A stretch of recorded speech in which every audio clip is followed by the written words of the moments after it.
तो नमस्कार मेरे प्यारे बच्चों, कैसे हो? उम्मीद करता हूँ मस्त हो, स्वस्थ हो।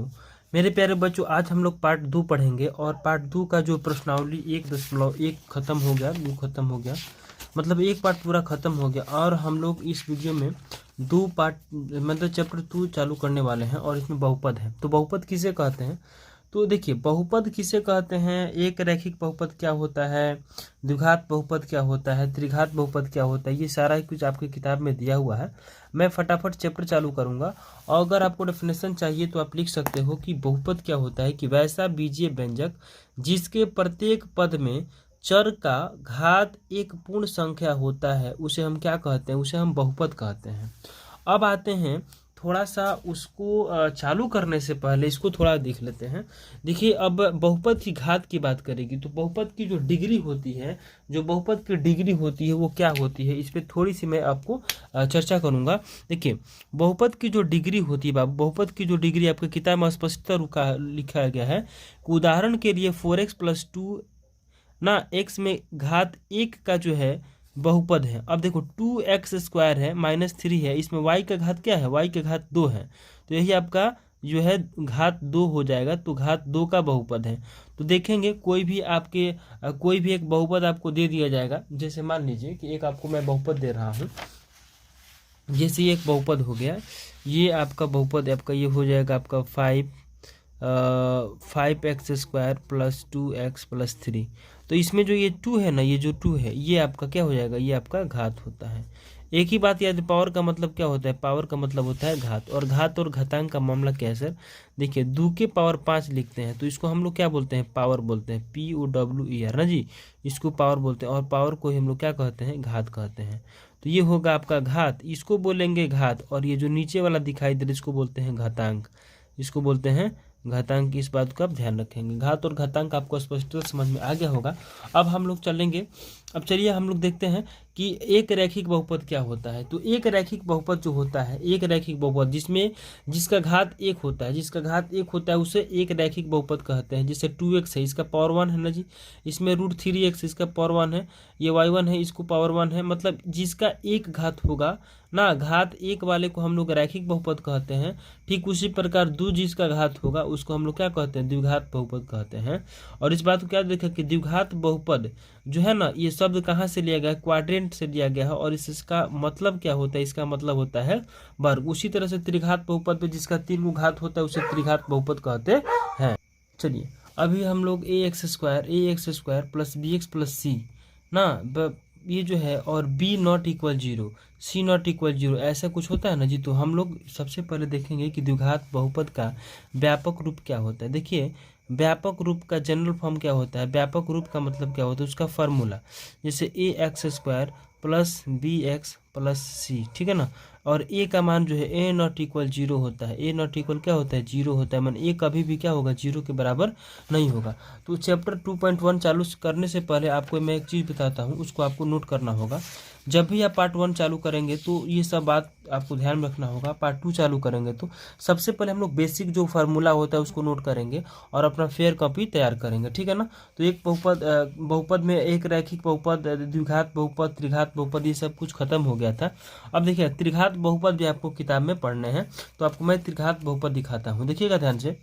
देखिए, ये त्रिघात बहुपद का व्यापक रूप है ax³ + bx² + cx + d।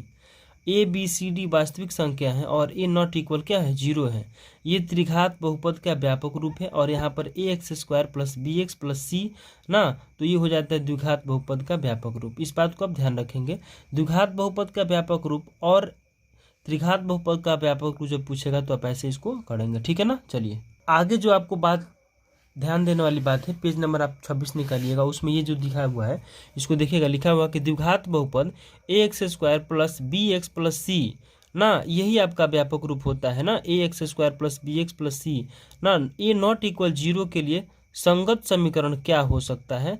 तो y बराबर हो जाएगा ax² + bx + c के ग्राफ का आकार होगा।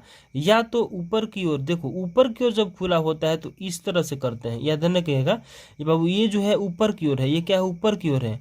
और तथा नीचे की ओर जो खुला होता है, अब देखो ऊपर की ओर का मतलब क्या होता है? ऊपर की ओर का मतलब ऐसे होता है, ऊपर ये है और नीचे का मतलब कैसे होता है, ऐसे उल्टा यू जो होता है ना उसको बोलेंगे। तो इस बात को आप ध्यान रखेंगे। और कभी कभी ये पूछ देता है कि ये क्या है, तो देखिएगा जो इस पर निर्भर करेगा कि ए बड़ा है 0 से या फिर ये छोटा है, इन वक्रों को ही हम लोग क्या कहते हैं, परवलय कहते हैं। इन्हीं वक्रों को हम लोग क्या कहते हैं, इसको हम लोग क्या बोलते हैं। अगर कहीं ऐसा साइन दे दें उल्टा यू करके आपको दिखाई दे रहा होगा, तो उसको क्या हम लोग क्या बोलेंगे, परवलय बोलते हैं, परवलय बोलते हैं। ये कई बार ऑब्जेक्टिव में पूछ चुका है, ठीक है ना, इस बात को आप ध्यान रखेंगे। चलिए अब ध्यान दीजिएगा। अब अगला जो आपको नोट करना है वो क्या नोट करना है, आपको नोट करना है कि यदि बहुपद a x square plus b x plus c, यहाँ पे क्या लिखा होगा, सी लिखा होगा। सी लिखा हुआ है ना, ध्यान से देखिएगा। सी कह रहा है कि ना ए नॉट इक्वल 0 के शून्य उन बिंदुओं के एक्स निर्देशांक है जहाँ y बराबर a x square plus b x plus c के क्या होंगे, निरूपित करने वाला परवलय होगा। तो एक्स अक्ष को प्रदर्शित करेगा। ये क्वेश्चन पूछा जाएगा किसको प्रदर्शित करेगा, तो एक्स अक्ष को प्रदर्शित करेगा, प्रतिच्छेद करेगा। इस बात को आप ध्यान रखिएगा। प्रतिच्छेद का मतलब होता है क्रॉस करेगा, ठीक है ना। तो और एक और बात ध्यान रखिएगा, अब हमको समझना है ये परवलय का उठा हुआ भाग है या फिर धंसा हुआ भाग है। यही ना परवलय था, ध्यान से देखिएगा, यही परवलय था। और यही उठा हुआ भाग होगा कि धंसा हुआ भाग होगा। और इस ग्राफ में आप ध्यान से देख सकते हैं, ये ग्राफ जो है एक ऐसा है, तो यह ग्राफ जो है बाबू उठा हुआ है कि धंसा हुआ है, धंसा हुआ है, ठीक है ना। चलिए अब हम लोग देखेंगे। अब हम आपसे सीधा बात करते हैं अपने टॉपिक पे। और देखिए सभी लोग अपना बुक निकाल लीजिए, ये आपका किताब है और इसी में आपको समझना है कि ये जो है दो शून्यक है, ये आपको ऐसा सीन और ऐसा सीन, मतलब दो ही चिन्ह दिखाई दे रही है, या तो ऐसा दिखाई दे रहा है या तो ऐसा दिखाई दे रहा है। मतलब ये परवलय है, या तो उठा हुआ है और नहीं तो धंसा हुआ है। चलिए हम अपने चैप्टर पे चलते हैं। देखिए अब इसका आंसर कैसे देना है, क्वेश्चन क्या कहता है, एक बार थोड़ा सा हम जूम कर लेते हैं। देखिएगा ध्यान से, एकदम ध्यानपूर्वक सुनना है आपको, कुछ नहीं करना है, ध्यानपूर्वक सुनना है। देखिए ये क्वेश्चन हो गया और ये क्वेश्चन क्या कहता है दोस्त, देखिए ये क्वेश्चन कहता है कि यदि बहुपद px के लिए y बराबर px का ग्राफ नीचे दिए गए आकृति, ये आपका आकृति है, ये जो आकृति है, प्रत्येक स्थिति में px के शून्यकों की संख्या, px में शून्यकों की संख्या, यहाँ पर हम क्या लिखेंगे, px ऐसे लिखेंगे, px शून्यकों की संख्या, शून्यकों की संख्या, बाबू देखिएगा ध्यान से, शून्यकों की संख्या। और शून्यकों की संख्या कैसे निकालते हैं इसी को तो समझना है। देखिए यह जो है x वाला है और ये जो है y वाला है, तो इस बात को आप ध्यान रखिएगा कि इसमें कोई काट रहा है, कोई काट रहा है, नहीं काट रहा है, इसमें ना काट रहा है, इसमें कोई नहीं काट रहा है। तो हम इसको क्या करेंगे, इसमें कोई भी काट ही नहीं रहा है, ना ऊपर नीचे कुछ जा ही नहीं रहा है, तो इसमें शून्यकों की संख्या कितनी हो जाएगी, शून्य हो जाएगी। तो यहाँ पर क्या लिखेंगे, शून्यकों की संख्या कितनी हो जाएगी, शून्य हो जाएगी। यहाँ पर शून्यकों की संख्या कितनी हो जाएगी, शून्य हो जाएगी। जैसे इसको लीजिए, ये जो ग्राफ नीचे से ऊपर जा रहा था एक बार काट रहा है, तो इसमें शून्यकों की संख्या कितनी हो जाएगी, इसमें शून्यकों की संख्या 1 हो जाएगी। शून्यकों की संख्या कितनी हो जाएगी, 1 हो जाएगी।